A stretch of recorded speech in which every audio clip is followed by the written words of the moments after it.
ইতিমধ্যে হচ্ছে অন্তর্বর্তীকালীন সরকার যে ধর্ষক যারা ছিল, ধর্ষক এবং খুনি একই সাথে, তাদের বিরুদ্ধে ইতিমধ্যেই তাদের সবাইকে গ্রেফতার করেছে।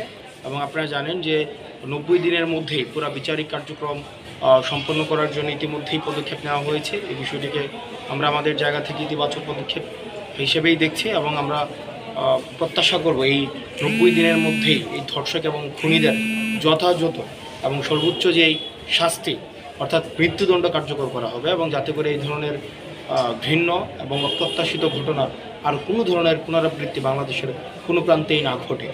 এবং যারা বিক্ষোভ করছে তাদের বিক্ষোভ যৌক্তিক, কারণ আমাদের হৃদয়ে রক্তক্ষরণ হচ্ছে, এই ধরনের একটি ঘটনা ঘটেছে। আমরা বাংলাদেশের কোনো প্রান্তে আমরা এই ধরনের ঘটনাকে আমরা প্রত্যাশা করি।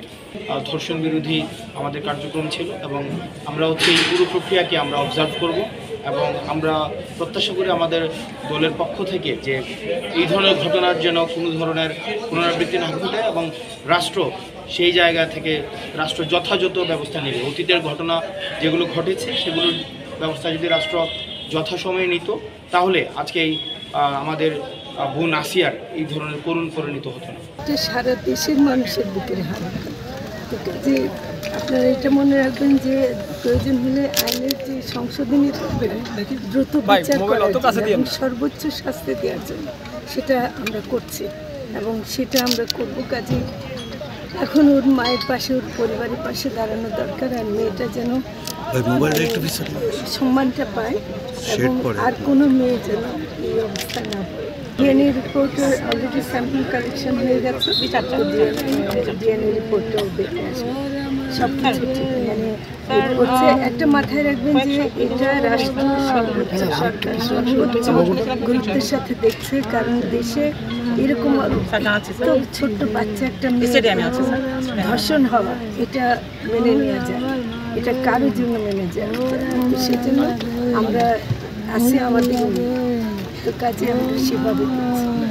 ওর বাবা অত্যন্ত গরিব এবং অসহায় এবং অ্যাবনর্মাল লোকটা। কত দরিদ্র পরিবারের মেয়েটা, তারা যেভাবে বিয়ে দিয়ে নিয়ে যাওয়ার পরে নির্যাতন করছে, আর 8 বছরের মেয়ে যে মেয়ে হয়ে ওঠেনি, নারী হয়ে ওঠেনি, তার উপর যে পেশাচিক নির্যাতন চালিয়েছে। আমি চাই এই নরপিশাচদের জনসম্মুখে বিচার হোক। পরপর 3টে মেয়ে হয়, একটা ছেলের আশায়।